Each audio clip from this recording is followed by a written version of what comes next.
On avait presque oublié ce jingle. Est-ce que vous allez bien? Est-ce que vous nous avez reconnus? C'est Ça déraille, le podcast qui parle d'un sport qui démarre en peloton et 44 ans plus tard, c'est un Belge qui remporte enfin un grand tour. On est de retour après une longue coupure pour parler bien sûr de la Vuelta qui vient de se terminer.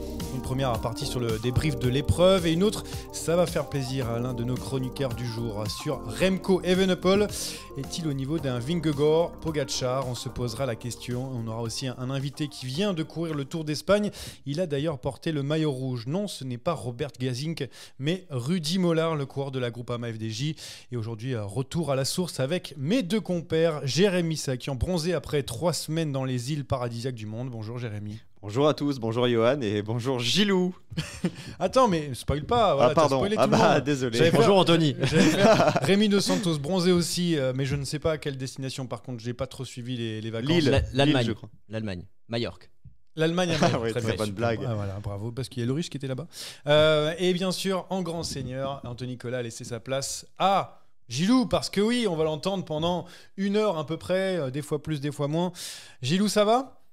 Ah, moi ça va très bien, on ne peut mieux. Voilà, et disons que j'ai baissé son micro au maximum pour que quand il gueule, comme ça on n'a pas besoin non plus de se boucher les oreilles.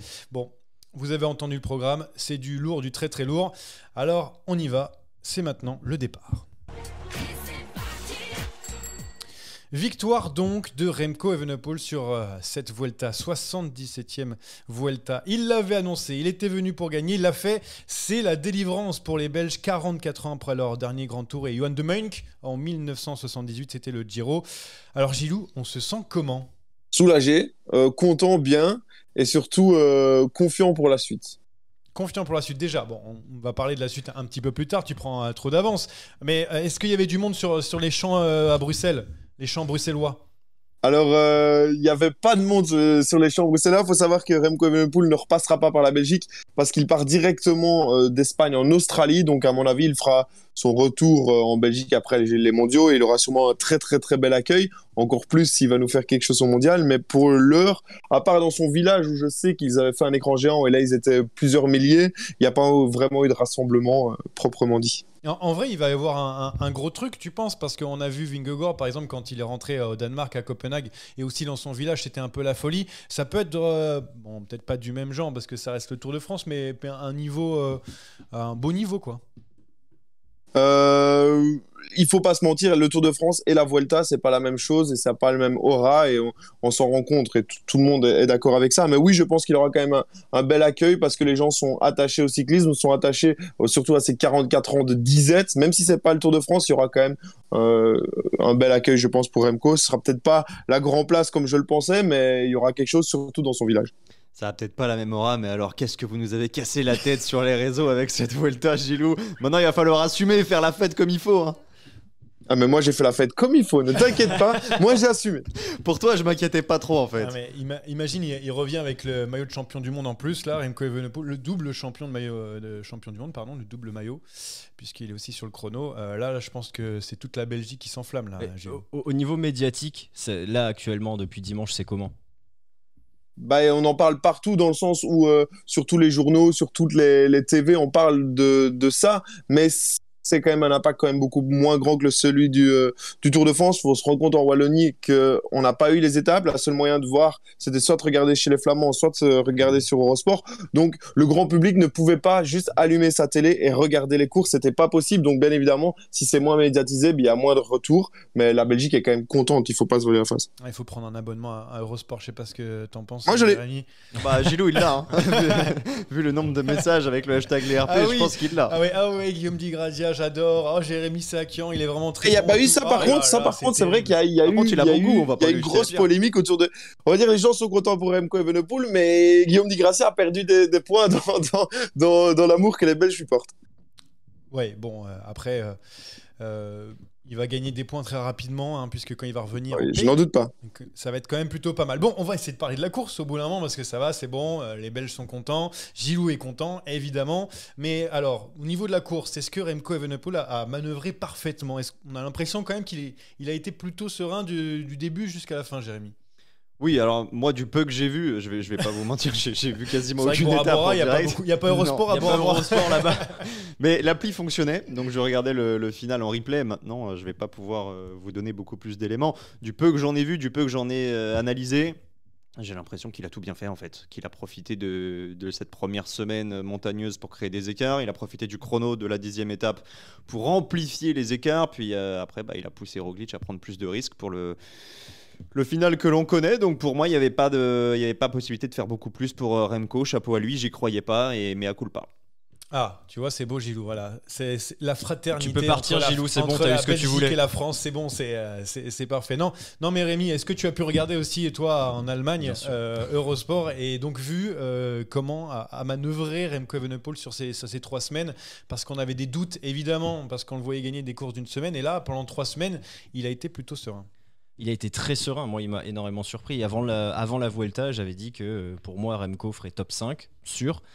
Mais je le voyais pas boxer dans la catégorie de Roglic et de Carapaz, même si le parcours lui était plutôt favorable, avec un bon chrono pour faire des écarts et au final très peu de grosses arrivées au sommet.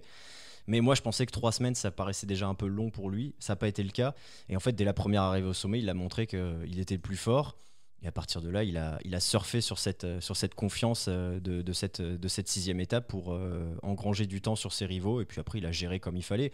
Quand il a lâché du temps, il a lâché quasiment 1 minute sur une des étapes. Mais sinon, il n'a jamais été en difficulté. Il n'a jamais eu à vraiment se mettre dans le rouge.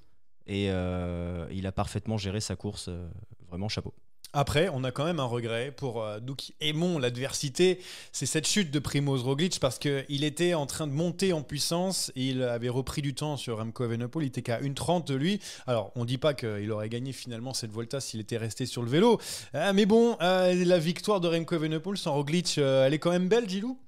À la cirée que Roglic soit tombé, le malheur des uns fait le bonheur des autres. Roglic ou pas Roglic, dans 10 ans, on se souviendra juste qu'il a gagné, on se souviendra plus de ce qui s'est passé ou des conséquences. Mais t'as eu peur ? Aussi, dans ce sens-là, oui, mais il a perdu Julien. Enfin, c'est les aléas de la course, c'est comme ça. On retient que le gagnant, peu importe la façon. Je pense qu'en 2018, la France s'en fout pas mal de savoir comment elle a gagné contre la Belgique. Elle est juste contente d'avoir gagné. Mais t'as eu peur ou pas quand tu as vu Roglic revenir comme ça ? Est-ce que tu as eu quelques doutes ?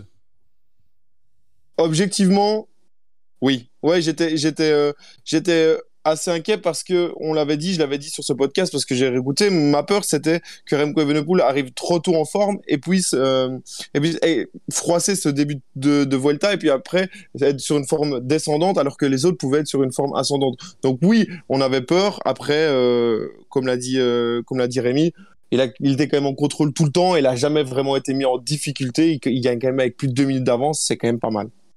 Oui, par contre, c'était Enric Mas en face. C'est ma prochaine question. Le podium, Enric Mas, Juan Ayuso. Donc, il y a eu 2 minutes 5, je crois, d'avance sur Enric Mas, Remco Evenepoel. Quand on voit les deux coureurs sur le podium, Jérémy, est-ce qu'on n'a pas l'impression que c'est quand même une Vuelta au rabais, finalement ? Non, pour moi, pas du tout. Pour Ok. moi, pas du tout. Déjà, dans un premier temps, je vais revenir sur le cas Roglic, comme je l'ai expliqué en préambule. Parce qu'il n'est pas là. La chute de Roglic, elle est indirectement provoquée par Evenepoel, par les 10 premiers jours d'Evenepoel, qui a mis quasiment Roglic à 2 minutes. Derrière, Roglic, il est obligé de prendre des risques. Il est obligé de tenter son va-tout sur des étapes moyennement propices pour reprendre du temps, mais qui lui convenaient plutôt bien. Donc, il avait repris 8 secondes, mais il s'est senti obligé d'aller faire les bonifs à des purs sprinters. Il n'était pas obligé de le faire. Et il l'a fait parce qu'il savait qu'il devait reprendre du temps à Evenepoel. Donc, il s'est mis dans cette situation un petit peu tout seul. Et de la faute d'Evenepoel. Maintenant, Enric Mas, c'est la 3e fois qu'il fait 2e de la Vuelta, donc c'est un habitué des podiums. Pour moi, c'est pas du tout surprenant de le voir ici. Ayuso, on en avait parlé, rappelle-toi, il y a 3 semaines. Évidemment. On disait attention à Ayuso, libéré de Pogacar, il peut faire quelque chose. Bam, 3e. Et puis il ne faut pas oublier qu'au départ, alors pour des circonstances diverses, on ne les retrouve pas sur le podium, mais il y avait Carapaz qui a quand même gagné le Giro, puis qui est monté sur le podium en début de saison. Jai Hindley, il y avait du Yates, il y avait du Sivakov, il y avait une véritable concurrence, et comme le dit Gilou, hein, ça c'est tout à fait vrai, il a gagné, et peu importe les circonstances, et dans 10 ans on se rappellera de quoi, qu'il a gagné la Vuelta, voilà, donc peu importe ce qui s'est passé. Et moi, j'ai eu quelques regrets aussi. On a eu le Covid. Au revoir Simon Yates. Au revoir surtout Pavel Sivakov. Ça t'a pas gâché un peu la fête, Rémi, de voir des absents en plus. Bon, on a eu Roglic par la chute, mais bon, il y a eu le Covid comme d'habitude qui est un peu a gâché la fête, on peut le dire. Est-ce qu'il ne faut pas s'habituer de toute façon à ce que toutes les courses cyclistes maintenant soient comme ça On a eu ça sur le Tour de Suisse, on l'a eu dans une moindre mesure sur le Tour de France. Bon, l'avantage c'est qu'on n'a pas eu un Evenepoel ou un Roglic qui est sorti sur Covid, parce que là pour le coup ça aurait été en tout cas, il n'y aurait pas eu Enric différent. Mas, Juan Ayuso et Rodriguez. T'inquiète pas là que tu vois, Juan Ayuso. Ah là, Non, par rapport à Ayuso, Ayuso, évidemment. Oui, mais il était, mais pas trop. Mais pas Zone trop. grise. Ah, ça c'est les Espagnols jusqu'au bout. Mais bon, bref. Non, mais oui, c'est dommage d'avoir perdu des coureurs comme Yates ou Sivakov. Après, c'était pas les premiers rôles. Ça aurait pu éventuellement faire le top 5. Peut-être monter sur le podium. Allez, peut-être que Ayuso aurait pas été devant un Yates ou un Sivakov, mais je suis même pas sûr, franchement. Donc, ça n'a pas changé vraiment la donne. Mais c'est toujours triste d'avoir des mecs qui sont obligés d'abandonner parce qu'ils sont positifs à cette maladie. Bon, puis à un moment donné, on peut pas non plus dire tout et son contraire. Il y a 3 semaines, on a dit il y a un super plateau, il y a Carapaz, il y a Hindley, il y a Evenepoel, il y a Roglic, il y a Yates.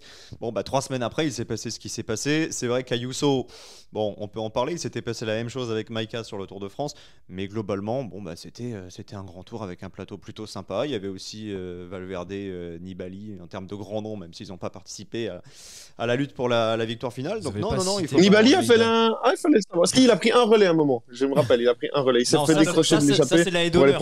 C'est pas un relais, c'est la haie d'honneur avec Valverde.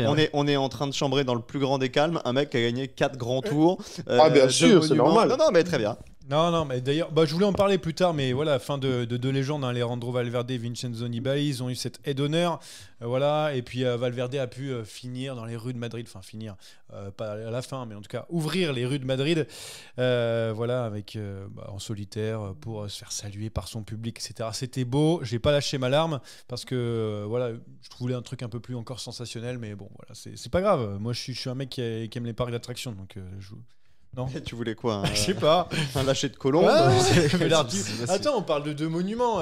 Zizou, quand il est parti, on l'a foutu sur la. Alors, il est Zizou, sorti sur un rouge. Quand même, Zizou, quand il est parti, je suis pas sûr qu'il faille trop s'en inspirer. Un duel Rencho-Valverde, peut-être. Je sais pas ce que tu Non, mais voulais. heureusement qu'il était pas dans le sprint parce que Molano, il aurait pu balayer tout le monde. Ah oui, c'est vrai qu'il y a eu un litige sur Molano. Grosse surprise, puisqu'on a annoncé pendant très longtemps Ackermann sur différents médias. Et finalement, on s'est rendu compte que tu étais le Colombien. Dû à eux. Bon, on parlait du plateau. Bon, on a eu des déceptions. On va commencer par le premier, Richard Carapaz, qui était quand même venu pour le gagner. Mi-déception, finalement, je voulais vous demander, parce qu'on a eu souvent cette discussion, vaut mieux faire 5e de la Vuelta que de gagner une étape. Bon, là, il gagne 3 victoires d'étape. C'est quoi ? C'est une déception quand même, parce qu'il est quand même venu pour la gagner, Gilou. Non, ça peut pas être une déception. On en avait parlé dans le préambule de cette Vuelta. Il manquait de préparation, Richard Carapaz. Et au final, ce début de Vuelta lui a permis de préparation pour pouvoir claquer ses étapes plus tard. Il rentre avec 3 victoires d'étape.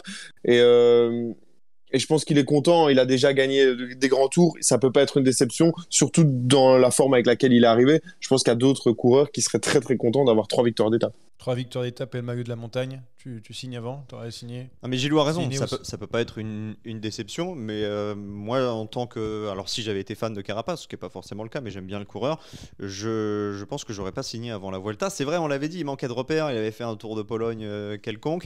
Maintenant, quand on s'appelle Carapaz, quand on a eu quasiment 4 mois pour préparer la Vuelta depuis le Giro, on peut s'attendre à mieux. Moi, je le voyais lutter pour le podium. Alors, c'est vrai, vaut mieux faire 3 victoires d'étape que faire 5e. Mais par contre, vaut mieux gagner la Vuelta que faire 3 victoires d'étape. Donc, Carapaz, à un moment donné, il va quand même falloir en gagner un deuxième parce que les années passent, les opportunités défilent. Et pour l'instant, il est bloqué à un seul grand tour. Carapaz qui... Et ça toque à la porte derrière. Hein. Ah bah oui, un petit peu, ouais. Qui part chez IF. Alors, par contre, équipier horrible. Richard Carapaz, parce qu'il n'a pas donné un coup de pédale à mon pauvre Rodriguez qui est tombé. Il a fait un peu sa course un peu en solo, Richard Carapaz. Je suis désolé, j'étais obligé de le dire, mais... Ça vous rappelle personne ? Il y en a beaucoup. Il va balancer. C'est qui Moi, je sais pas, un leader qui aide pas un autre jeune qui est capable de faire quelque chose sur un grand tour et qui fait sa course tout seul. Il n'y a pas de nom ? Il y en a beaucoup. Alors, c'est pas ici. On ne citera pas ici. Ah, ok. Non, c'était juste pour ça. Il a aidé Rudy Mollard à garder son maillot rouge. Non, d'accord. On tire à boulet rouge sur les Français. Je pensais qu'on parlait d'Almeida et Evenepoel sur le Giro. Non, Almeida, c'est pareil. Almeida, alors lui, il fait un peu Almeida, il a fait la Vuelta. Almeida. Oui, est-ce qu'il a Almeida Non, je parlais d'un autre, mais bon, c'est pas grave. C'est un quiz, si les gens ont le nom. Non, mais moi, je l'ai, mais... Laisse faire le quiz aux spécialistes, va. Non, bon, on a eu des belles surprises. Mats Pedersen, alors Mats Très belle Pedersen, surprise. incroyable. Enfin, surprise.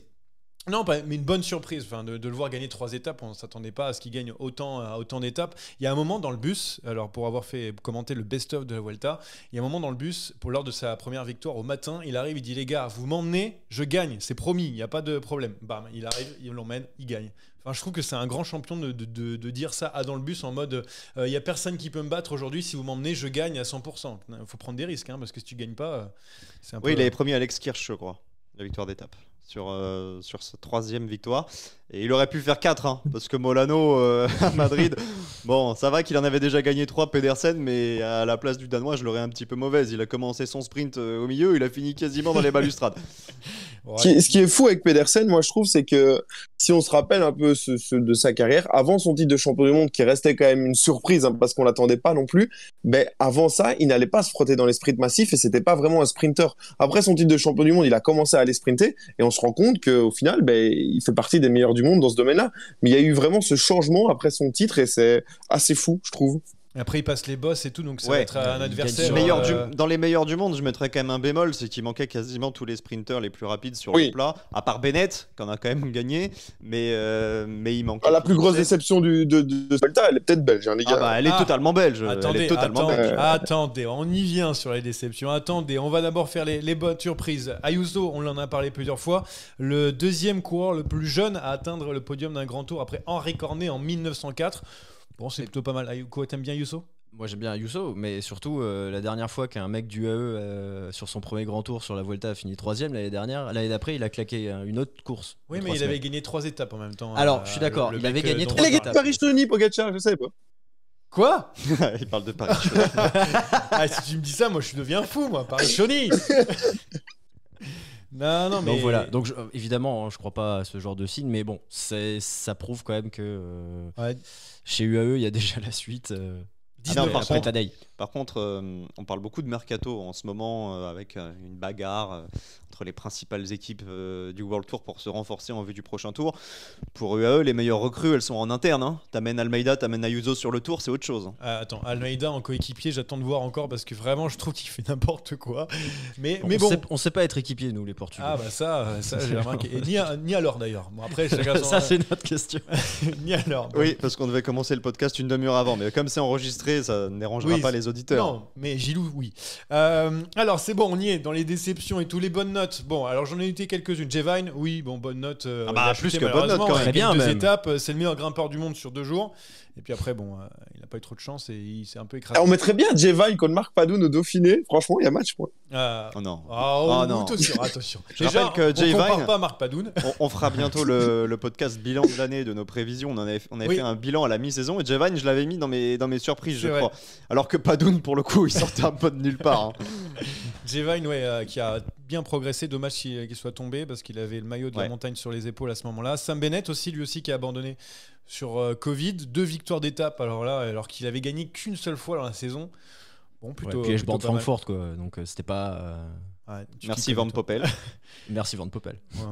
Il s'y connaît pas, c'est juste qu'il a fait le résumé pour ASO, donc à d'autres. Merci.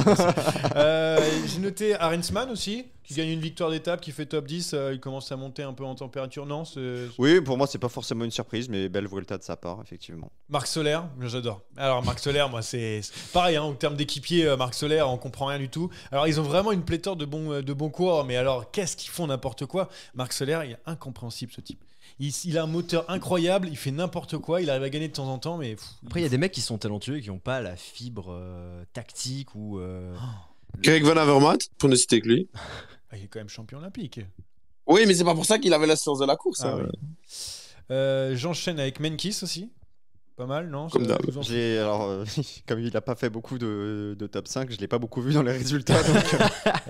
il gagne une étape, voilà, ça fait plaisir. Il est à son niveau. À son niveau. C'est un mec qui est aux alentours de la 10-15e place sur des grands tours. On a compris, on préfère les déceptions. Alors, number 1, Gilou, vas-y, donne ta Fred White, déception. non ? Il n'a même pas cité Fred White. Il était le favori de toutes les étapes. Ah oui, mais bon... Non, mais à partir du moment où c'est lui qui a renvoyé Roglic à la maison, on rend le boud.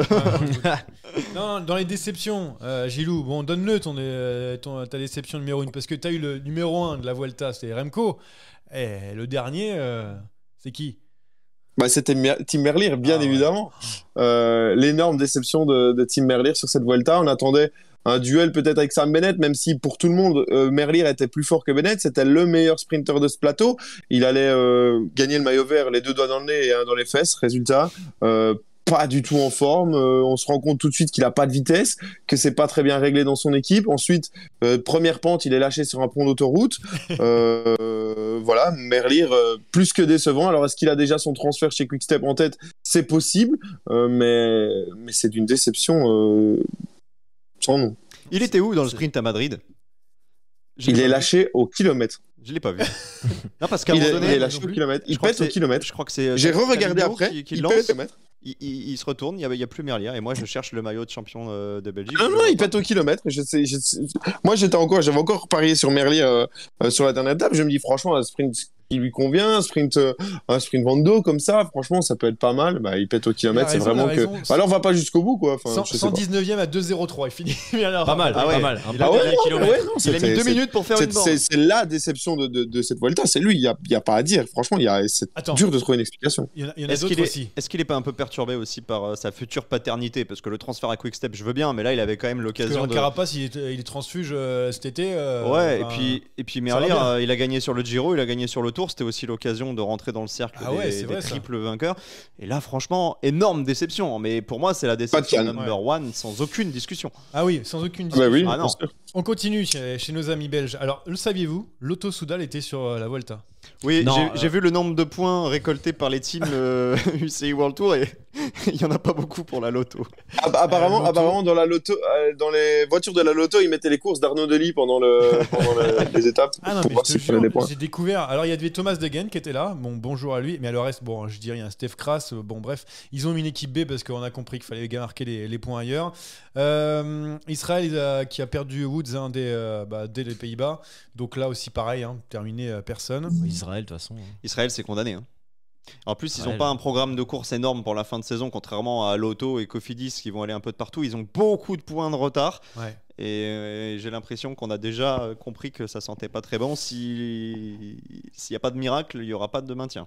Alors, Ouais, ils annoncent peut-être un miracle, non? Oui, ils annoncent une triche, mais bon, après, ça, c'est autre chose. sinon, le saviez-vous aussi, Mikel Landa a fait la Vuelta. Oui, je le savais parce que je l'ai vu en interview au soir de la 21e étape, mais sinon, il n'était pas dans les top 10 de Pro Cycling Stats non Euh, plus. Sortie de Fred White, de toute façon, est-ce qu'on a vu des Bahreïn Il y avait Madère aussi, Tino Madère. Le Ah. saviez-vous? Il a fait Non. 4 la Vuelta l'année dernière. 4ème ou 5ème? Cinq, je crois. 5. Voilà, donc Non, pareil ça, je aussi. savais pas. Voilà, Non, moi, je savais pas non plus. Bahreïn, Il terrible. y avait, Terrible. et Bahreïn, ça fait deux tours, hein, 2 tours d'affilée. Bahreïn n'est plus là. Et cette perquisition leur a fait mal quand même. Elle leur a coupé les jambes on y revient. directement. Plus de jambes. Ah, depuis qu'il n'y a plus Marc Padoun, de toute façon, ça marche va, plus très bien. Puis Colbrelli aussi. Hein, Comme Bahreïn, en effet. Manque un peu. Oui. aussi, ouais. Bon, la déception, c'est bon, on va la dire, Gilou. Thibaut Pinot, évidemment, même s'il a tenté, on s'attendait à une victoire d'étape, au moins lutter pour une victoire d'étape. Finalement, il a essayé plusieurs fois, mais ça a été compliqué. À un moment, on l'a vu dans le peloton des favoris, qui a suivi les favoris, mais bon, compliqué pour Thibaut Pinot. C'était de lui que je parlais tantôt. Hein, Oui, merci. oui, merci. Merci de la traduction de tantôt. Merci, merci. Je voulais dire un petit mot sur Alaphilippe. Puis finalement, il y a un petit peu de nouveau aujourd'hui, donc on en parlera dans ce qui va venir. Les Belges étaient fâchés d'ailleurs pour revenir là-dessus.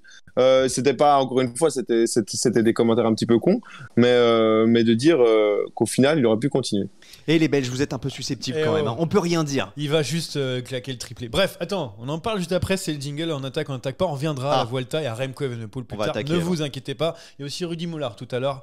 Il y a encore des choses à dire. Alors, ouais. on a fait 1 seconde sur Remco, quoi. Il gagne un grand tour depuis 44 ans. On a C'est parlé pas une fois. t'inquiète pas, fini. C'est pas t'inquiète fini. pas. C'est pas fini. Ouais, j'espère. On commence avec les filles et les dames, bien sûr, et le triplé d'Annemiek van Vleuten, vainqueur du Giro, du Tour de France, de la Vuelta. Est-ce que c'est une saison à la Eddy Merckx qu'elle vient de nous faire, Annemiek? Jérémy. Non, tu donnes la parole à Rémi. C'est pas Remco qui ferait ça, hein. Un Gilou. Bah, bah, Bonsoir. c'est très très fort. c'est une saison de fou, puis tu peux rajouter Liège-Bastogne-Liège aussi. Non, mais hein, attends, dans mais je peux l'histoire. pas tout mettre. Et puis il y a peut-être il y a le mondial aussi Ouais. dans peu, donc. Ça y est, elle est en route pour l'Australie. Elle a tweeté ce matin. Ah, Puis avec l'équipe des Pays-Bas, ils n'ont pas intérêt à se louper. Hein. Parce qu'il y a Marianne Vos, il y a Vollering, il y a Van Dijk. Elle va aussi faire le relais mixte avec Van Der Poel. Bon, à mon avis, elle va pas rentrer sans rien. Non, mais saison incroyable pour Annemiek van Vleuten. Non, mais qui a blague mise à 39 ans, part, hein. 39 ans. Van Vleuten, c'est limite s'il aurait fallu en faire une partie. Parce qu'elle a tout gagné cette année.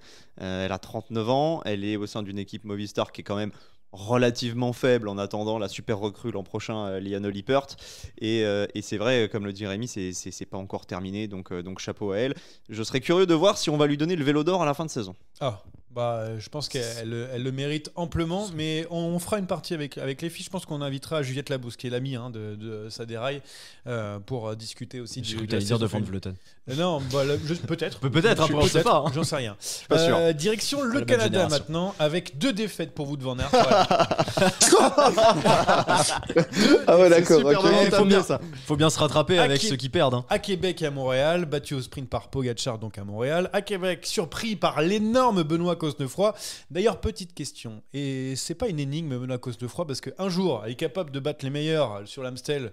Bon, il a failli l'emporter. Là, sur Québec, il est monstrueux. Et puis, des fois, il disparaît totalement. C'est pas une énigme, Jérémy, un peu Benoît Cosnefroy? Alors, si tu parles de la tournée canadienne, en l'occurrence, les deux courses sont complètement différentes et le Grand Prix de Montréal est beaucoup plus dur. Non, je parle de la saison de Mais Benoît si Cosnefroy. tu parles de la Son saison, Tour de effectivement, France, par exemple, il y a des hauts et des bas et c'est assez incompréhensible.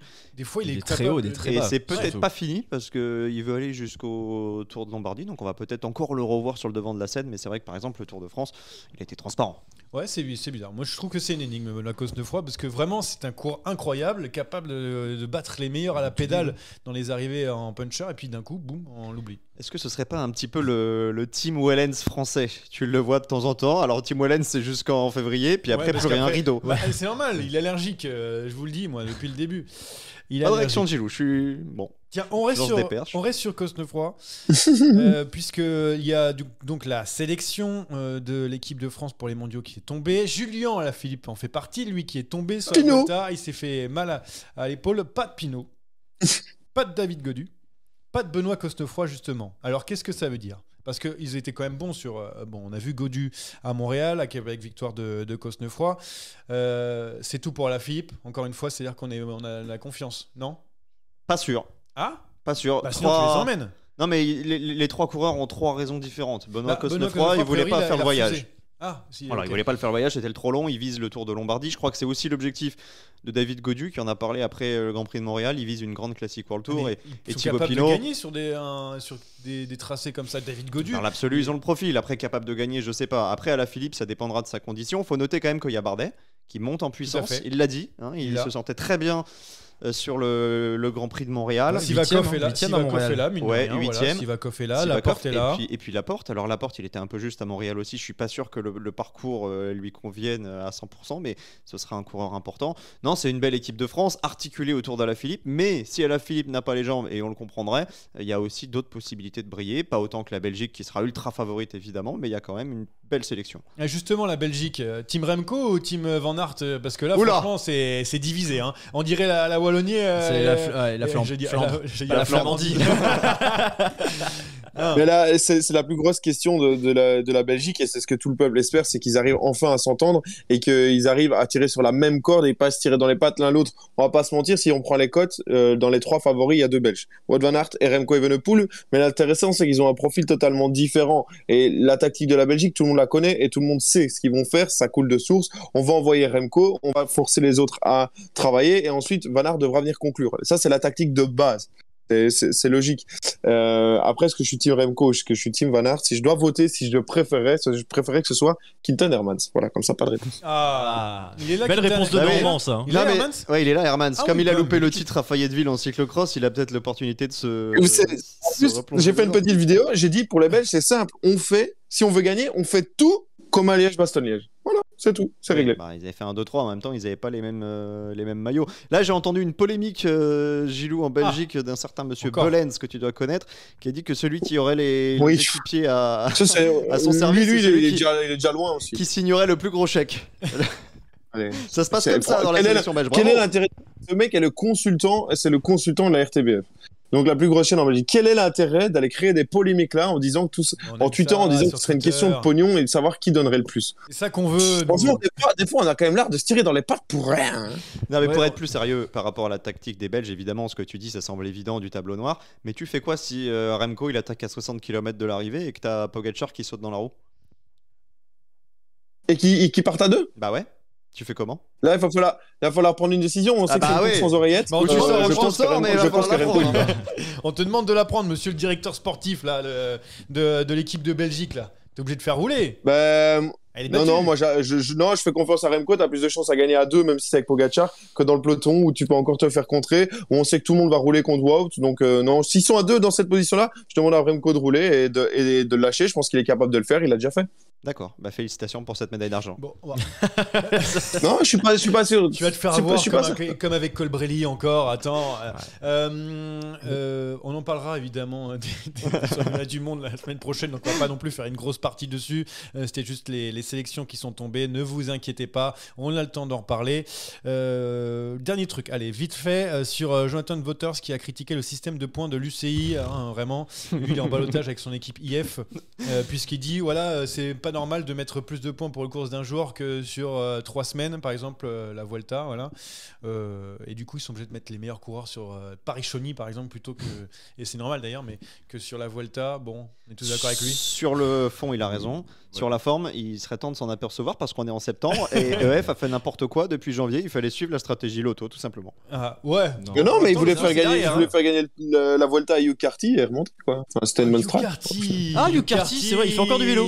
Mince, on l'a oublié celui-là. T'as bien fait de c'est le Hugh Party là. C'était Hugh Carty. C'est ta meilleure vanne de l'année. Bravo, t'es revenu en forme. Ah ouais, je suis en pleine bourre. Ah oui, ça se voit. Bon allez, on va aller voir Rudy Mollard maintenant, qui a été l'un des Français en vue de cette Vuelta. Bon, il n'y en a pas eu beaucoup, on va pas se mentir, les Français sur cette Vuelta, mais au moins lui, il a eu le maillot rouge. C'est la deuxième fois d'ailleurs de sa carrière.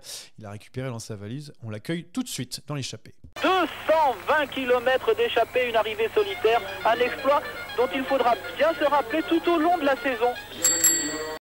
Rudy Mollard, le cours de la Groupama FDJ, est donc avec nous dans Ça déraille. Merci d'être avec nous d'ailleurs, et bonjour d'ailleurs.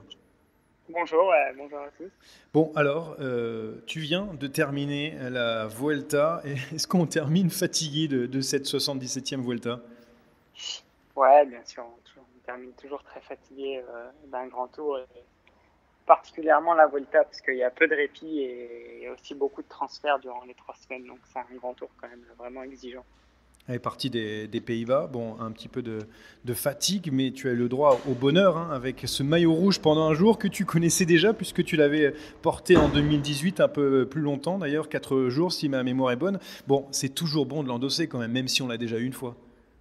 Oui, exactement, c'est toujours un super moment à vivre et la journée en rouge, c'est vraiment particulier, c'est de belles émotions, et aussi bien pour soi que pour toute l'équipe, et c'était vraiment un super moment. Et qu'est-ce qui te plaît sur la Vuelta? Tu y brilles souvent dans ce Tour d'Espagne. C'est la course où tu es le plus en réussite presque. Il y a quelque chose de particulier dans cette course pour toi? Oui et non. Peut-être aussi les parcours qui me conviennent bien. C'est plutôt assez vallonné. Il y a beaucoup de bagarres pour prendre les échappées, et ça c'est quelque chose que j'aime bien. La chaleur aussi, j'aime bien, et puis peut-être aussi une période de l'année qui me convient bien physiquement. Et puis après, c'est vrai que quand on aime bien une course, quand on y a déjà brillé, on sait que la course nous convient, donc il y a toujours aussi une petite motivation supplémentaire. Bon, le bilan de l'équipe est comment? On a eu ces top 10, c'est bonne place, même une deuxième position pour Quentin Paché. On a vu Thibaut Pinot à l'attaque aussi. On a vu aussi Miles Coulson. Enfin, voilà, il y a eu plusieurs petites choses dans cette Vuelta. Mais finalement, est-ce que l'objectif a été rempli pour l'équipe? C'était quoi d'ailleurs cet objectif? L'objectif, c'était vraiment une victoire d'étape. On partait là-dessus. On n'a pas réussi à gagner, mais on s'est bien battu. Je pense qu'on a fait quand même une bonne Vuelta. Après, le niveau était vraiment très élevé, très dense. On a 12 top 10, je crois, avec 6 coureurs différents. Donc, ça montre quand même qu'on a été présent. Plusieurs top 5 aussi, une deuxième place. Mais voilà, on n'a pas réussi aller décrocher une victoire. Après, quand on voit les coureurs qui ont gagné sur cette Volta, il n'y a que des champions. 3 pour Carapaz, 3 pour Petersen, 2 pour Vane. C'était vraiment un gros niveau et on n'a pas eu l'ouverture pour aller en gagner une, mais on a tenté. Au final, on n'a pas de regrets, on a fait tous notre maximum. Tu faisais chambre avec Thibaut Pinot pendant cette Vuelta? Oui, oui, oui. Alors, comment il était? Parce qu'il a buté au Tour de France, il est passé à côté de la victoire d'étape, il a encore essayé sur cette Vuelta. Il est comment le sentiment de Thibaut Pinot après ces 2 grands tours à essayer d'aller chercher une victoire? Est-ce qu'il se sent satisfait quand même d'avoir tenté ou un peu déçu de ne pas être arrivé à lever les bras? Quand on s'appelle Thibaut Pinot, on veut toujours gagner. Hein. On ne se contente pas d'une 2e place ou d'une 4e place. Donc forcément, il y a un petit peu de déception. Après, il y a aussi de la satisfaction parce qu'il a pu faire une saison pleine. Enchaîner 2 grands tours, les finir, faire plus de 80 jours de course, ça ne lui était pas arrivé aussi depuis quelques saisons. Donc je pense qu'il avait besoin de ça aussi pour se rassurer et pour faire des bases solides pour l'année prochaine. Après, les échappées partaient plutôt en début d'étape sur du plat et c'était pas évident pour un coureur comme Thibaut de se retrouver devant. Il fallait aussi beaucoup de réussite. Donc c'était pas non plus des profils qui lui convenaient parfaitement, mais voilà, quand il s'est retrouvé devant, il a essayé quand même de jouer au maximum la gagne. Il n'est pas parvenu, mais il y a quand même des bonnes choses à retenir sur ces 3 semaines. Et pour toi d'ailleurs, c'était ton seul grand tour de la saison. Tu étais venu avec des objectifs forts. Tu voulais, je sais pas, essayer de jouer un peu ta carte sur le général, surtout que tu as eu le maillot rouge à un moment. Peut-être que tu aurais pu t'accrocher. C'était quoi ton objectif de base sur cette Vuelta? Moi, c'était vraiment aussi jouer les étapes. C'est vrai que j'avais gagné en World Tour à Paris-Nice, mais j'ai jamais gagné sur un grand tour, donc c'était vraiment mon objectif. Et une fois que j'avais plus le maillot rouge, j'ai vraiment voulu perdre du temps et essayer de récupérer en fin d'étape parce que je savais que si je m'accrochais pour le général, j'allais laisser des cartouches un peu tous les jours et si je perds pas une grosse fois du temps, à chaque fois on se dit allez peut-être qu'un top 15 c'est bien accroché, du coup on s'accroche en fin d'étape et le lendemain on a un peu de fatigue pour prendre l'échappée donc on la loupe et au final on fait trop rien sur les 3 semaines. Donc là dès que j'étais plus dans le coup pour le maillot, je me suis vraiment focalisé sur les étapes. J'ai pu faire 3 journées échappées devant, une échappée par semaine au final, mais j'ai pas à chaque fois mon échappée n'est pas allé au bout à part la première semaine, mais les 2 autres que j'ai prises, c'est un favori du peloton qui a gagné. J'ai pas eu la chance de prendre une échappée qui est allée au bout pour jouer la victoire. C'était un peu de déception, mais j'ai tenté, j'ai pas de regrets. J'ai fait une bonne Volta et je suis content de ma performance. Bon, tu as 32 ans, désolé de te l'apprendre, bientôt 33 d'ailleurs. Il te reste 2 ans de contrat, on en parlait un petit peu. C'est quoi le dernier objectif de ta carrière? Bon, on la souhaite la plus longue possible évidemment, mais on l'entendait juste avant, c'est quoi gagner sur une étape sur un grand tour, c'est un peu ça? Oui, c'est sûr, ça c'est vraiment un objectif de carrière, gagner sur un grand tour. Après, c'est vrai que là je passe, mais je suis toujours performant. Tous les ans, j'arrive encore à élever mon niveau, à battre des records au niveau des watts. Et puis, je suis toujours motivé comme au début. Donc, c'est vrai que les années, je les sens pas trop passer.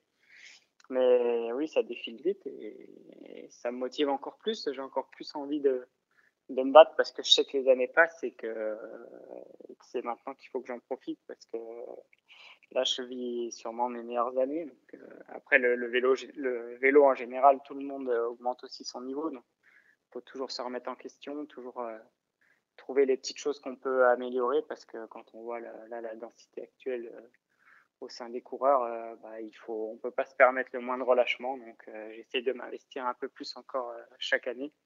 Et tant que j'ai la motivation et le niveau, j'espère continuer, quoi.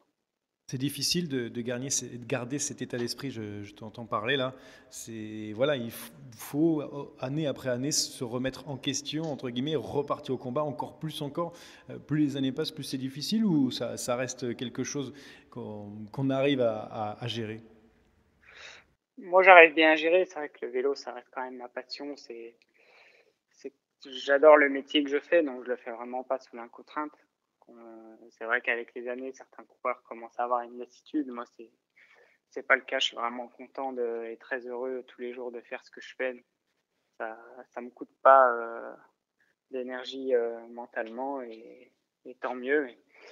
C'est sûr qu'il faut arriver, même dans les moments difficiles, à être patient et à se dire qu'il faut continuer à s'entraîner et que la roue va tourner et que les bons moments vont arriver. C'est vrai que cet hiver, là, quand j'ai fait 7 mois sans pouvoir faire de compétition, je voyais plus la fin et au final, j'ai persévéré et puis j'arrive à faire quand même une belle saison. Donc, faut rien lâcher, quoi.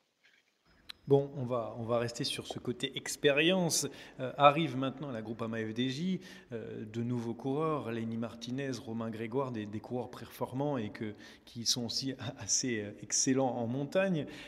Comment tu vois de ton œil de vétéran, désolé d'utiliser encore ce terme, mais du cyclisme, avec l'arrivée de ces petits jeunes qui vont sans doute faire briller la France et la Groupama FDJ dans les années à venir?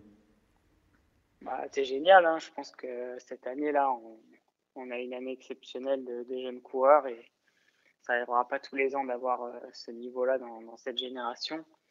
Et c'est la relève de demain, c'est les futurs grands, et surtout que les jeunes arrivent très vite à haut niveau. On le voit là avec Ayuso, 3e de la Volta à 19 ans, bientôt 20 ans, mais je crois qu'il a que 4-5 mois d'écart avec Romain Grégoire et il fait 3e d'un grand tour. C'est juste incroyable. Moi, je suis vraiment épaté par ces performances-là. Et quand on voit que Romain Grégoire, Lenny Martinez gagnent chez les espoirs comme l'ont fait tous les cadres actuels du peloton qui sont assez jeunes, c'est sûr qu'il y a beaucoup d'espoir sur eux. Et je pense qu'ils seront très vite au niveau. Et c'est la relève. Et c'est super d'avoir une génération de Français comme ça qui arrive, quoi. Bon, tu restes encore un petit peu avec nous, Rudy, parce qu'on a une rubrique spéciale, ça s'appelle la giclette. Je te reprends juste après le jingle. C'est parti, boum, la giclette est là, on l'attendait. Cette fois-ci, la giclette, c'est moi qui m'en occupe. Alors, c'est très simple, Rudy, c'est des petites questions, souvent du second degré, tu vas devoir y répondre. Et on commence par la première. À l'entraînement, tu préfères faire derrière de scooter ou derrière Stéphane Kung? Derrière scooter, c'est plus facile. Parce que c'est plus dur à suivre encore Stéphane Kung. Ah oui. Alors, tu viens de Glazé dans le Beaujolais. Est-ce qu'il t'est déjà arrivé de t'arrêter ravitailler chez Polo 5 ans pendant un entraînement? Non, jamais, malheureusement. Ah, jamais? Non. Alors, beaucoup de très bons coureurs, comme beaucoup de très bons coureurs, tu viens du CC Etup. De qui t'es-tu le plus inspiré? De Thibaut Pinot, d'Adam Yates ou de Steve Chenel? Thibaut Pinot. Ah, dommage, parce que Steve Chenel, qui fait souvent des émissions avec nous, il va peut-être mal le prendre, c'est dommage. Mauvais point pour toi, Rudy. Pierre Rolland est passé 2 fois en tête au sommet du col du Mollard sur le Tour de France. Il voudrait que tu lui échanges contre ton maillot rouge de cette année. C'est OK pour toi? Non, pas du tout. Bon, tant pis alors. Et enfin, dernière question, le meilleur Rudy du sport français, c'est qui? C'est Rudy Gobert, Rudy Garcia ou Rudy Mollard? Rudy Mollard, Rudy Gobert, c'est les États-Unis, ça compte pas. D'accord. Et l'équipe de France qui d'ailleurs en ce moment, du coup, au championnat du monde, championnat d'Europe, pardon. Merci beaucoup, Rudy, d'avoir été avec nous dans Ça déraille. Merci d'avoir pris ce temps. Merci, avec plaisir. Et nous, on continue puisqu'on vient de quitter Rudy Mollard. On reprend la route de la Vuelta pour aller direction Remco Evenepoel. Parce que oui, on va encore en parler et on va encore entendre Gilou. Oh le coup de tête! Oh le coup de tête de Marco! Oh le deuxième coup de tête de Rencho! Oh que ça c'est pas bien! Le sprint final qui va être houleux aujourd'hui, je l'apprécie déjà parce qu'il va y avoir débat avec donc la victoire de Remco Evenepoel sur la Vuelta. Est-ce qu'on peut dire que Remco est entré dans la cour des grands aussi fort qu'un Pogacar ou qu'un Vingegaard? Aujourd'hui, Jérémy Sakian, avant de donner la parole à Gilou parce qu'il va tout dézinguer. Il y a 2 questions. Est-ce qu'il est rentré dans la cour des grands en gagnant un monument et un grand tour? Oui. Est-ce qu'il est aussi fort que Pogacar et Vingegaard pour l'instant? Est-ce qu'on peut le mettre sur le même niveau si, par exemple, il y a un grand tour? Pas encore. Non. J'attends la confrontation directe. Tant qu'il n'aura pas bataillé contre les deux en frontal, on ne pourra pas le savoir. Peut-être en est-il capable, mais aujourd'hui, c'est trop tôt pour l'affirmer. Bon, Gilou, tu peux répondre. Ça dépend sur quelle on va dire quelle chose on juge ça. Je pense que Remco Evenepoel, sur qui lui convient, donc c'est-à-dire sur des montées régulières, qui est pas en trop haute altitude, il est aussi fort, voire plus fort, je pense, que Pogačar ou que Vingegaard. Après, sur des montées où il y a des ruptures de pente, où c'est en haute altitude, bien évidemment, il a encore des lacunes et c'est là qu'il doit aller travailler. D'ailleurs, c'est là où il a perdu du temps et l'autre où il en a gagné. Mais sur, on va dire, sur les choses qui lui conviennent très bien, il est aussi fort, voire plus fort que les autres. Après, il va falloir peut-être s'améliorer dans les gros pourcentages et dans l'altitude, peut-être baisser de l'autre côté pour faire un équilibre et pour être plus constant, parce qu'on sait que c'est ça aussi qui doit être pour gagner un grand tour, et notamment le Tour de France, c'est d'être constant sur 3 semaines, parce que Remco Evenepoel a eu un demi-jour sans, et les autres auraient pu peut-être frapper un peu plus fort pour lui faire encore plus mal, même si lui n'a pas explosé. Mais encore une fois, comme j'ai dit en préambule de cette Volta, je suis obligé d'y croire, je suis obligé de te répondre oui, il va gagner la Volta, je suis obligé de te répondre oui, pour moi, il fait partie des très grands, il est capable de jouer contre eux. Est-ce que l'impression, Rémi, que tu as eue quand on a vu Remco Evenepoel, c'est une impression d'aisance comme un Pogačar ou un Vingegaard, par exemple? Non, parce que comme l'a justement bien dit Gilou, c'est que il a pris le dessus sur des pourcentages qui sont un peu moins forts, sur des montées qui sont sèches mais qui sont basses en altitude, comme il l'a dit. Et le Tour de France et le Giro aussi d'ailleurs, c'est quand même plus de cols qui sont plus hauts, plus de cols à 2000 mètres. D'habitude la Vuelta ça l'est aussi d'ailleurs, c'est vrai qu'on avait une Vuelta assez basse cette année. Et face à un Vingegaard ou un Pogačar, surtout quand on voit ce qu'a fait Vingegaard cette année sur le Tour de France, je suis pas sûr qu'il boxe dans la même catégorie. Maintenant, est-ce qu'il peut progresser? Évidemment. Et est-ce qu'il sera capable de jouer les emmerdeurs face à ce duo? Ça, c'est sûr. On a longtemps... Pour moi, ouais. on le saura, juste pour répondre, pour moi, on le saura pas tout de suite et on le saura pas l'année prochaine. Je pense que Remco n'ira pas sur le Tour l'année prochaine, sauf si on annonce 87 km de contre-la-montre. Pourquoi je pense qu'il ira pas? Parce que la Quick-Step sera pas capable de lui fournir une équipe qui sera capable de rivaliser en montagne avec les autres, donc avec Jumbo, avec Ineos et avec UAE. Par contre, dans 2 ans, quand ils vont libérer 12, je crois que c'est 12 contrats qui vont être libérés, à mon avis, ils vont se séparer de Julien Alaphilippe qui va libérer la masse salariale et qui va permettre de construire une équipe pour Remco pour le Tour de France. Donc c'est ça aussi qu'il faut prendre en compte. Remco n'a pas encore l'équipe pour pouvoir faire des choses et il avait l'équipe qui lui avait donné des coups de main ou qui aurait pu être plus là pour lui. Peut-être qu'il n'aurait pas eu ce jour sans, peut-être qu'il n'aurait pas perdu ce temps. Donc je pense que cette réponse, malheureusement, on l'aura pas l'année prochaine et on l'aura seulement dans 2 ans. Justement, on va parler de l'équipe juste après. La question que je pose à Jérémy Sakian, qui ne croyait pas en la victoire de Remco Evenepoel, est-ce que maintenant tu crois en... Ah, tu croyais pas, Jérémy? Tu crois en une victoire de Remco sur le Tour de France? Jérémy, il est fou. Alors, comme le dit Gilou, j'y crois pas pour l'année prochaine. L'équipe, c'est un vrai problème, c'est un sérieux souci. Là, il en a pas forcément eu trop besoin sur cette Vuelta, mais ce sera pas la même sur le Tour de France face aux 2 grosses armadas. À terme, oui, il a que 22 ans. Oui, 3 si tu comptes Ineos, mais il n'y a pas le fer de lance pour l'instant chez Ineos, à part Carapace qui va partir. Donc, Bernal qui va revenir. Ouais, Bernal, on va lui laisser un peu de temps aussi. Rodriguez. Non, à l'avenir, oui, il a que 22 ans. Donc il aura certainement un spot dans les 10 prochaines années. Mais Pogačar et Vingegaard, c'est tellement fort pour l'instant. Laissons-lui du temps. Moi, c'est vrai que je ne croyais pas du tout à sa victoire sur la Vuelta et qui m'a surpris. Il a progressé dans beaucoup de domaines. Il a progressé mentalement aussi, parce que fut un temps lâché par Roglic, par Enric Mas, il aurait disjoncté, il aurait laissé 3 minutes en route. Et là, sur cette étape-là, en l'occurrence, il perd un petit peu moins d'1 minute. Donc il y a quand même... À un moment, il tombe aussi, direct, il se remet. C'est vrai. Il y a aussi peut-être les conséquences de la chute qui se sont fait ressentir. Donc c'est un garçon qui est en pleine progression. Je le considérais jusqu'à il y a un mois comme un vrai bon coureur de classique, capable de véritable show, parce qu'il est obligé d'arriver tout seul pour gagner, même si Gilou pense qu'il peut battre Pogačar au sprint. Mais force est de constater que là, je me suis planté sur toute la ligne sur cette Vuelta et que... Yes, il l'a dit. Et que ça laisse augurer d'un bel avenir pour lui sur différents types de courses. Le tour, il sera obligé d'y aller. Alors peut-être pas l'année prochaine, mais il sera obligé d'aller se mesurer à ces gars-là. Et vous savez, un Tour de France, vous pouvez tomber, vous pouvez prendre des bordures, vous pouvez être malade, vous pouvez avoir plein de problèmes. Et on n'est pas obligé d'avoir tous les étés des Pogačar et des Vingegaard aussi forts qu'ils ne l'étaient cet été-là. Donc oui, un Tour de France à l'avenir pour Evenepoel, au vu de sa Vuelta, maintenant pour moi c'est possible. Ça l'était pas il y a 3 semaines, mais bon, ça, on remet les choses en perspective. Et justement, c'est fou, juste, je peux dire, parce que là, pour le coup, pour aujourd'hui, j'ai droit à plus de paroles, c'est normal. Ce qui est dingue avec Remco aussi, c'est qu'il a gagné cette Volta et il a fait exploser tout le monde au final sans réellement attaquer. En fait, au train, pousse plus fort que les autres sur les pédales, va plus vite et il est capable de faire exploser tout le monde au tempo. Donc c'est vraiment que c'est impressionnant cette facilité et cette chose qu'il a quand il est dans ce mode-là où il est parti, où il peut gérer son effort et qu'il peut mettre tout ce qu'il a.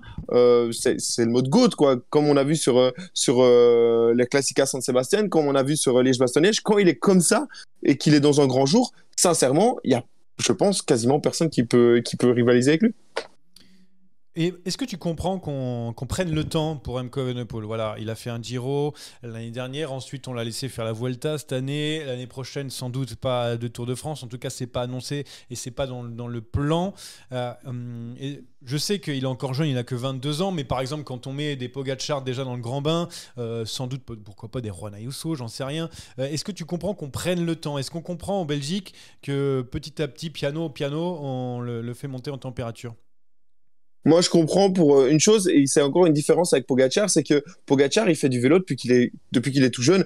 Remco Evenepoel a commencé le vélo en 2017. Je sais pas si on se rend bien compte de ça. En 2017, Remco Evenepoel commence le vélo. Donc, on sait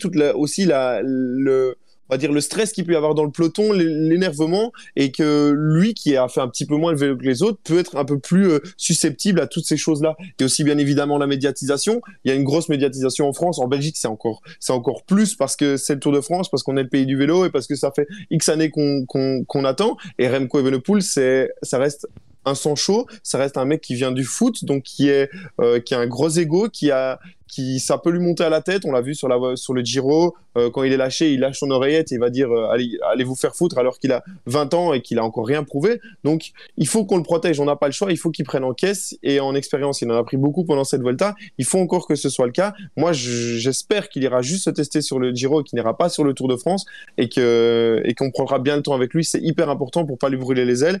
Et la pression que vous mettez sur vos coureurs, comme on l'a fait par exemple sur Chavanel, que vous faites, c'est exactement la même chose en Belgique, et il faut pas croire que c'est que les Français. Les Belges font ça aussi. On a fait de Remco Evenepoel Merckx, on a fait de Kian Uijsebroeks Remco Evenepoel. C'est pas forcément la bonne chose à faire. Gilou, tu sais pourquoi Remco Evenepoel est passé du foot au vélo en 2017?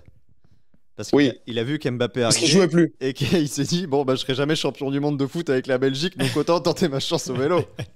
C'est peut-être une explication. Je vous expliquerai un jour. Il prépare cette punchline depuis 3 minutes. Ouais, il nous a regardé avec le sourire jusqu'aux oreilles et tout. Il nous fait signe. Ne dites rien, je relance. On va tous avoir des coulisses. Oui, parce que c'est pas filmé en ce moment. On a changé de studio.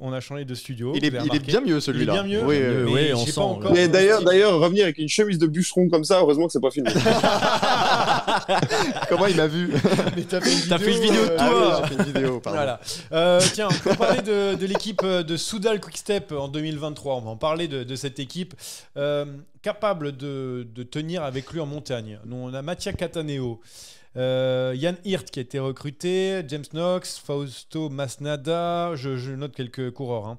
On a Van Wilder, on a Verwijk, on dit comme ça. Verwijk.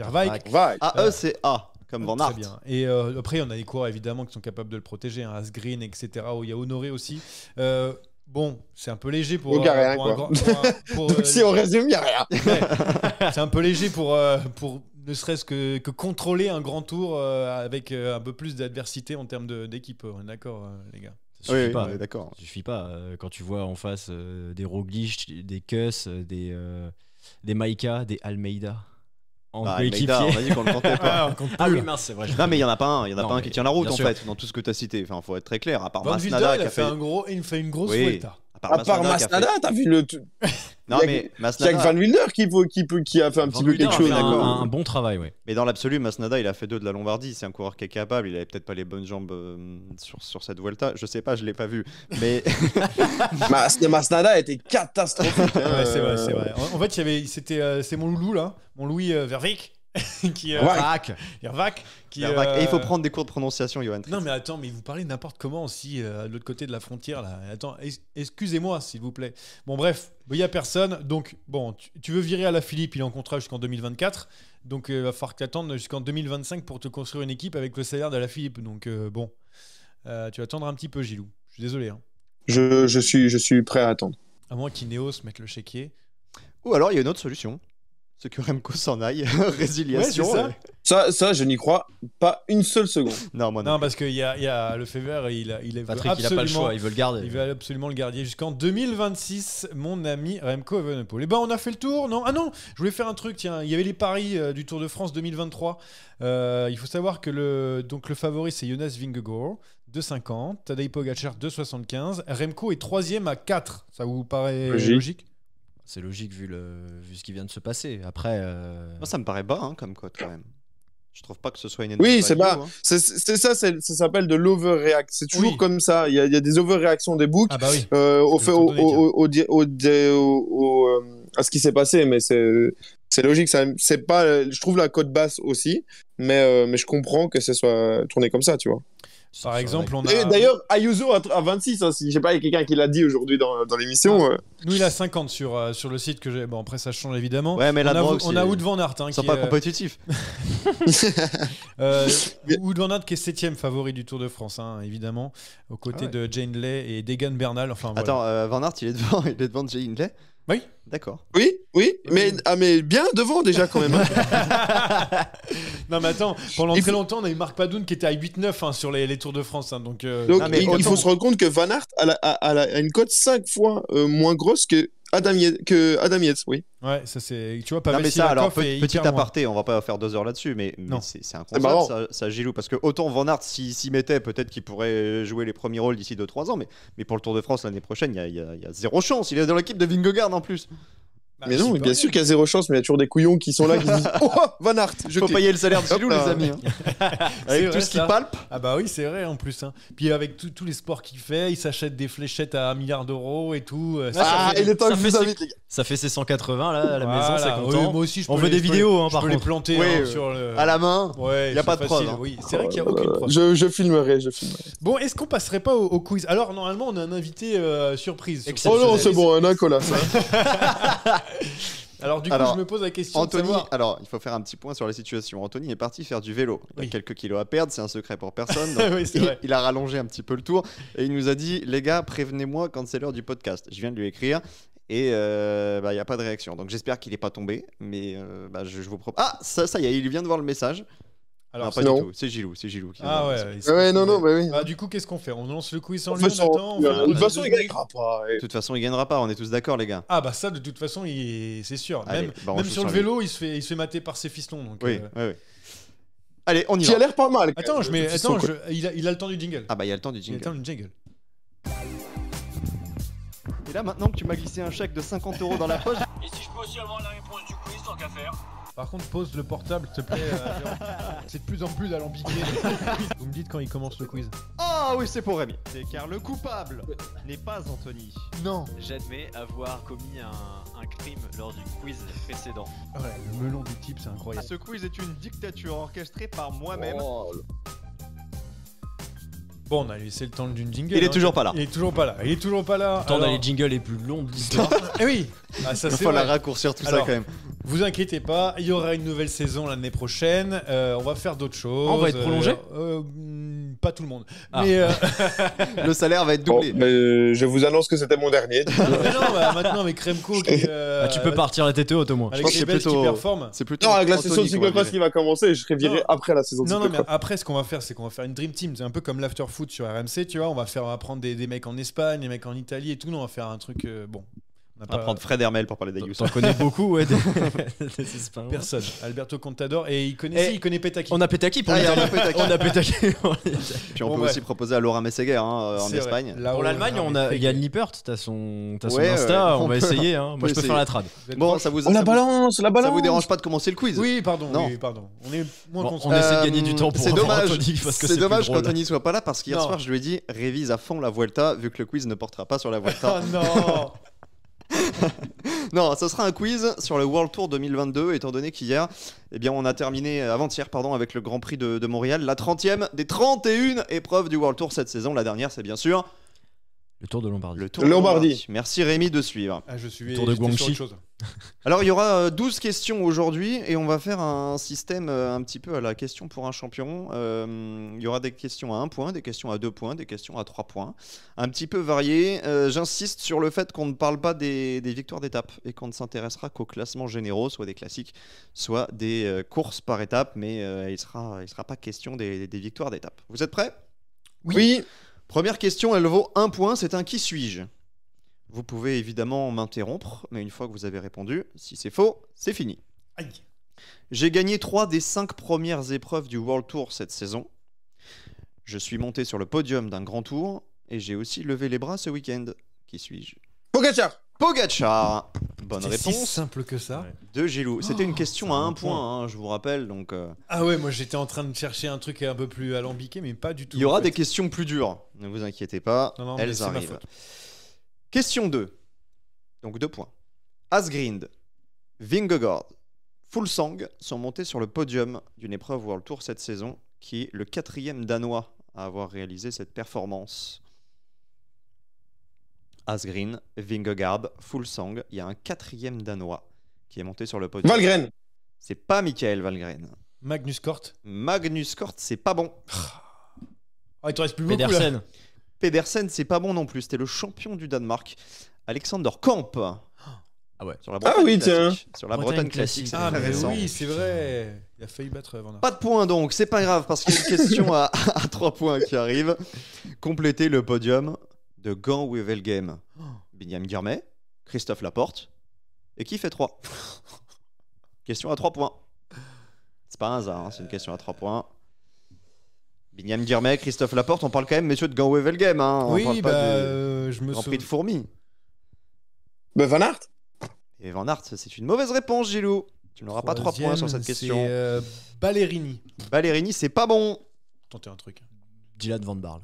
Dylan Van Baarle, c'est pas bon non plus. Il n'y aura pas de points attribués. C'était Dries Van Gestel, le coureur de la Total. Énergie. Total Énergie, Non, mais là, c'était impossible. On repasse à une question à 1 point pour égaler Gilou, ou ce qui pourrait permettre à Gilou de prendre 2 points d'avance sur les autres. Qui suis-je ? J'ai 24 ans. J'ai lourdement chuté sur le tour et dû abandonner. Cette saison, j'ai remporté la Flèche Wallonne, l'Amstel Gold Race. Hop. Dylan Tuns, c'est pas bon. J'ai remporté la Flèche Wallonne, l'Amstel Gold Race, en plus du Mont Ventoux dénivelé challenge, qui n'est pas Une un fille, je World suis trop Tour. con. Eh oui, c'est une Trop fille. con. Il a pas C'est 24 Cavalli. ans, Dylan Tuns. C'est Marta Cavalli. Bonne vrai, réponse c'est Cavalli. de Johan. Tellement Je vous l'ai Je pas suis dit. débile. Je vous l'ai pas dit pour faire une petite Ça, feinte, c'est un point, mais ça on est passé sur les questions féminines. Mais j'ai perdu. Question à 2 points. Oh, Lotte heureusement, Kopecky. quand il joue pas. Lotte Kopecky, Demi Vollering et Annemiek van Vleuten ont chacune porté le maillot de leader du Women's World Tour cette saison. Quelle est la 4e coureuse à avoir porté ce maillot également ? Balsamo. Elisa Balsamo, 2 points de plus Oh. pour Gilou, qui monte à 3. Rémi Il va a peut-être été falloir fort, se hein. réveiller. Il a été fort là. Il a été très fort. Je suis encore en vacances, moi. Question à 3 points. Et je vous propose de partir en Suède en vacances, un petit peu plus au nord que l'Allemagne, qui a remporté le contre-la-montre par équipe de l'Open de Vargarda, qui est World Tour. La Trek. La Trek, 3 points pour Rémi.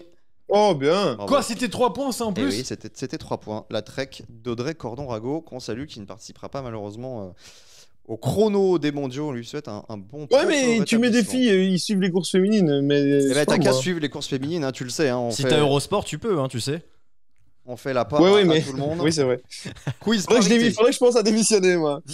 On est à mi-chemin, c'est un quiz qui respecte la parité. On repasse sur les hommes, question à 1 point. Qui suis-je ? Je suis européen, de profil plutôt grimpeur. Je n'irai pas aux mondiaux, mais je suis monté sur le podium de 2 épreuves World Tour cette saison. L'UAE Tour et le Tour de Pologne. J'ai aussi gagné une étape du Tour du Pays Basque et j'appartiens à la formation Bahrain Victorious. Allez, petit indice supplémentaire, c'est un espagnol qui a le nom d'une ville espagnole. Bilbao. Bilbao. Oui. Oh, Ah, mais non. ouais, bien joué. Oh là là, mais je suis si nul. Le point sur les scores, Rémi est remonté, la remontada de Rémi Dos Santos, 4-3 pour Gilou et Johan, t'es toujours dans le match avec 1 point. On parlait tout à l'heure de Gino Meder, question à 2 points. Gino Meder est monté sur le podium d'une course au World Tour cette saison en compagnie de Simon Geschke. Quelle était cette course ? C'est le Tour de Catalogne. Le Tour de Catalogne, eh bien non, pas du tout. Mais qu'est-ce qui gagne là à l'autre? En plus, je peux plus répondre là. Je peux donner des indices. Gino Meder, Simon Geschke sont montés sur un Et podium. c'est cette Vlasov, saison. Kloudon qui gagne cette course. Absolument. Eh Comment on dit Ah. C'est la Romandie. Mais j'hésitais entre les deux, je suis C'est bête. la Mais c'est pourquoi est-ce que tu me donnes un indice comme ça, toi? Ah oui, mais bon, parce que là, je suis là pour aider. C'est Almeida. C'est votre Simon copain. Geschke au fait, pas Simon. Il est allemand, Oui, il est j'ai pas dit, anglais. j'ai dit Simon. Faudra Oui, réécouter. mais c'est Simon. Ah, pardon. Ils sont chiants, ces Allemands. Chez lui, en fait, au final, les gens il a- savent rouler que chez eux. Il a passé 3 jours à Augsbourg et il va nous saouler. Question à 3 Je sais même points. pas où c'est. C'est en Bavière. Ah bravo. Je connais un petit peu l'Allemagne, je te rappelle. Question à 3 points. Qui a terminé 3ème du Het Nieuwsblad derrière Van Aert et Colbrelli? Indice. C'est un coureur qui n'a plus gagné depuis 2019 et son succès sur le Grand Prix de Montréal. Oh, il y a quelqu'un qui vient de se connecter. sur Ouais, mais Nicolas, c'est trop je tard. pense. C'est trop tard. Sagan. Grand C'est pas Sagan. Il a gagné depuis 2019 quand Oui, même. c'est vrai, il a gagné l'année dernière. Et virez ce mec, hein. Non, mais attends, mais tu fais un bruit de fou là. Coupe-le, Non, Tu peux couper c'est son trop micro.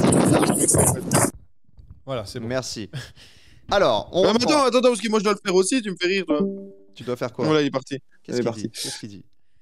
Bon, il n'y a plus que Rémi, pardon. Rémi a joué, il n'y a plus que Johan et Gilou qui peuvent jouer. Je vous répète la question. Qui a terminé 3ème du Het Nieuwsblad derrière Wout van Aert et Sonny Colbrelli? C'est un coureur qui n'a plus gagné depuis 2019 et son succès sur le Grand Prix de Montréal. Andrea Pasqualone. Pas du tout. Pasqualone n'a jamais gagné à Montréal. Il était pas mal sur Van le Avermaet. Newsblad. Greg Van Avermaet, ça fait 2 points pour Johan Tritz. Greg Van Avermaet joué. qui est le seul coureur à avoir gagné à 2 reprises Montréal. C'est Messieurs, une question à 2 points, ça. c'était 3 points. On va rebasculer. Tu lui as donné. Je lui ai donné 2 que points. deux. Ah, heureusement Attention. que tu vérifies parce que Heureusement. moi j'étais dans les choux. Heureusement que tu veilles. Ah, mais Merci. c'est-à-dire que je reviens bien. Merci là. pour ton fair play. 5 pour Gilou, 4 pour les deux autres. Il reste 3 questions. 3 questions. Cyclisme féminin. Oh là là, mais c'est pas possible. Là, vous allez tous devoir me donner une Et devant, en estimation. Et c'est celui qui sera le plus près qui marquera le point. Quel était l'écart entre Annemiek van Vleuten et Demi Vollering sur le Tour de France? Bon, là, là, Le plus près. 3 minutes 32. Ouais, j'aurais dit 3 minutes 49 moi. 3,32. 4-22. 3,49. 4,22. Je le note pour la forme parce qu'il y a quelqu'un qui est à 1 seconde de la bonne marque. C'était 3,48. C'est Johan qui va prendre le point. Yes. Oh là là, je suis en train de revenir en 2 questions. 5 pour Gilou, 5 Gilou, pour je suis Johan, chez toi. 5 pour Rémi. Ouais, mais je comprends. Enfin, bref. Ça peut aller très vite, cette question. Citez-moi une Africaine montée sur un podium du World Tour cette année. Chantal Van Den Bont Black. Non, elle est Elle est malheureusement néerlandaise. néerlandaise. Une africaine montée. C'est con, Ashley c'est- Moolman. c'est Ashley bien sûr. Moolman. J'ai confondu avec Ashley Woolman. Yes, je suis nul. Alors, ça fait 7 points pour Johan, mais rassurez-vous, tout va jouer sur la dernière, puisqu'il y a 7, 5, 4. Elle vaut 3 points, vous connaissez la règle, la Oui. dernière prévaut. Cela dit, si personne n'a la bonne réponse, Johan, tu gagneras. Souvent c'est comme ça que Par je gagne. défaut. Attention, elle vaut 3 points, elle est pas facile, par contre, il y a beaucoup d'indices. J'ai gagné 2 étapes du Giro. Porté le maillot rose. Je suis monté sur le podium du Tour du Pays Basque, ce qui explique ma présence dans ce quiz. Je suis d'ailleurs la seule américaine à être montée sur le podium du World Tour cette saison. J'appartiens à la Bike Exchange, j'ai couru le Tour de France où je suis tombé à de multiples reprises. Je suis, messieurs, Georgine Capi. C'est peut-être ça. C'est 3 peut-être points pour Gilou. ça. Oh bravo. C'est peut-être sa fille. hein. Ah mais comment elle s'appelle? Je vous répète les indices, je vous laisserai ensuite 10 secondes et si personne ne l'a, c'est pour Johan Tritz. J'ai Je vais gagné gagner 2 comme ça, mais je étapes l'ai. du Giro. Porté le maillot rose. Je suis monté sur le podium du Tour du Pays Basque. Petit indice complémentaire, elle a même fait 2e du Tour de Suisse. D'ailleurs, Lucinda Brandt. Je suis d'ailleurs la seule américaine à être montée sur un podium du World Tour cette saison. J'appartiens à la Bike Exchange, j'ai couru le Tour de France, je suis tombé à de multiples reprises. Il vous reste 10 secondes avant la victoire de Johan. En fait, je dois l'avoir. C'est pour ça que j'aime Ouais. pas gagner comme 5 ça. parce que secondes. Je, vois très bien. Je l'ai commenté en plus ce Giro féminin. Faulkner.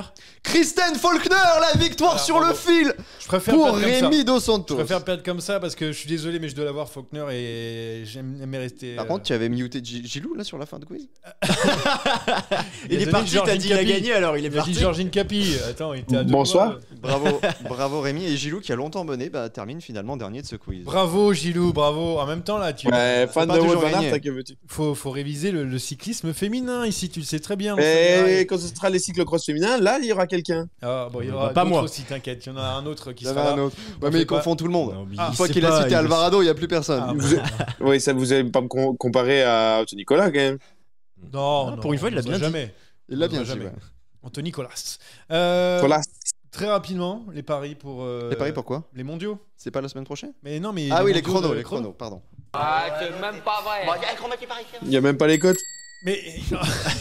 Et lui, s'il n'y a pas d'argent à gagner, ça l'intéresse pas. Hein. Mais Le non, fun, il connaît pas. Nous, on donne les tips aux gens. Enfin, ce qu'il ne faut pas faire. Donc, vous avez les favoris, je vais vous les donner. Vous avez du Ghana, vous avez du Remco, vous avez Hayter, vous avez Kung, vous avez Pogacar, Mollema qui a fait de bons chronos, Sobrero, Cavagna, Lampard, Bisseger, Almeida qui est là aussi. Je sais pas, mon Magnus Sheffield. Je vous ai donné pas mal. Bruno Armirail, Nelson Oliveira, n'oublions pas. Maciej Bodnar, Andreas Leknesund que l'on adore On aussi. peut s'arrêter, je pense que là, le Plapp aussi. vainqueur est tombé. Hein. Oui, bah, je donne parce qu'après on va me dire oui, non. Et je tiens à dire que j'avais donné le bon pari, moi, hein, quand même. De quoi? Sur quoi? Bah, pour la Vuelta. L'ancien truc, j'avais dit non. En plus, j'avais dit un tips, j'avais dit Remco Evenepoel gagne le maillot blanc, s'il y en a qui se souviennent. Oui, 3,50 la cote. C'est vrai. En même temps, comme tu avais dit qu'il allait gagner la Vuelta aussi. Je sais même plus, j'ai rien noté. Alors, non, mais ça ne joue plus, de toute façon. Oui. Puisqu'à partir du moment où j'ai pris les commandes du classement, on a arrêté de compter. Donc. On a arrêté tout ça. Nous, on donne juste des tips. Alors, qui gagne les mondiaux de chrono? Alors, Jérémy moi, je trouve que sur la deuxième partie de saison, Ghana pêche un petit peu sur l'exercice du chrono. Et je vais jouer Remco Evenepoel. Oh là là là là, retourne ta veste, espèce de girouette. Non, c'est pas ça, c'est parce que Ghana pêche. Ghana pêche. Bah, en Italie, souvent. Hein. Lac de Côme, ça pêche. Ouais, non, mais moi, il fait se reconcentrer. Il fait ce pari juste pour faire sa blague. C'est ça. Rendez-vous compte. Je coupe le micro, je suis au bout du rouleau. C'est triste. Rémi, s'il te plaît, ton pari. Non, mais il reste 2 minutes. Pareil, Remco. Remco aussi. Bon, bah l'autre, il va dire quoi? Tu vas dire quoi, Gilou? Moi, je vais dire Mathieu Bodnar. Non, Remco Evenepoel en forme, comme il dit, flèche. Il s'appêche du côté de Ghana. Et puis surtout, ça fait quelques temps qu'on est deuxième. Hein. Ça fait, je crois, 3 années d'affilée qu'on est deuxième. Là, la distance lui convient, le parcours lui convient, il est en forme, Remco. Ça me semble logique. C'est dommage parce que moi, je vais donner Stefan Bisseger juste pour vous embêter. J'y crois pas du tout, mais si jamais il gagne, sachez-le. Il va tomber 3 fois, Bisseger. Sachez-le, s'il gagne. J'essaierai de m'en rappeler. Voilà, bah, écoute, on a fini ce podcast. Là, c'est terminé. Vous allez pouvoir écouter sur toutes les plateformes, bien sûr. Est-ce qu'on annonce la surprise ou pas? C'est le grand événement de cette fin de. Je suis pas au courant. Alors. Moi non plus. Je veux savoir la surprise. Bien sûr que si, vous êtes au courant. Ah bon? Je vais devoir le dire. On va avoir Wout. Non. Ah oui, non. On attend toujours. Ouais, mais non, mais moi pas. Alors. Gilou n'en fait pas partie, mais nous allons être ensemble à Paris-Chauny. Ah oui, mais alors on sera que 2 a priori, hein, parce ouais qu'il y en a un qui commande Beringen, il y en a un autre qui est à Nantes pour un anniversaire, donc il y en a un qui. Ah bah on sera que 2. Eh ben on sera tous les 2. On sera tous les 2 à Paris-Chauny, c'est pas grave. On sera tous les 2. T'as dit on, hein, ça marche. Hein, ça marche. On sera tous les 2 à Paris-Chauny. On sera tous les 2, puis il faudra se lever tôt. Il faudra se lever très très tôt pour voir le mondial. Oui, bien sûr, c'est entre 3h et 9h. Oui, alors je me lèverai pas à 3h, mais on va mettre le réveil à 6h. Pas le vélo. Avec 6h. Tu seras levé à 3h, toi, tu seras pas couché, remarque. Je serai pas couché, moi, je pourrais voir le départ. On aura un Slovène, un Ukrainien et. Oh non, Slovène, par contre, c'est fort. Non, Slovène, non. Pardon, un Kazakh à la rigueur. Un Kazakh, par contre, on fera les pronos la semaine prochaine, mais je peux déjà vous le donner pour le mondial, puisque c'est acté, c'est Mathieu Van Der Poel qui sera champion du monde. Ah oui, c'est vrai. C'est vrai que c'est la bataille depuis 3 mois. On sera 2 à Paris-Chauny. Déjà, c'est pas mal. On va bien s'amuser quand même. Après, peut-être qu'il y en a un, vu que Nantes, c'est bien situé pour prendre le char à voile, il pourrait peut-être rentrer dans la nuit. Si j'ai de la chance avec les Alizés, ça se joue. Oui, c'est bon. Et Gilou va faire le déplacement, évidemment. Chauny, c'est quoi? C'est 2-3 heures. C'est vrai que c'est pas si loin en fait, Chauny pour toi, Gilou. Et Paris, c'est mi-chemin. J'ai football. Bon bah c'est super, on sera 2. Gros événement alors, voilà. Bien la bise à tous, voilà. Ouais. Et puis, bisous. Rendez-vous sur Apple, Deezer, Apple Podcast. Ouais, machin truc. Vous connaissez. YouTube. Allez, salut à tous. Ciao, bye bye. Ciao. Salut.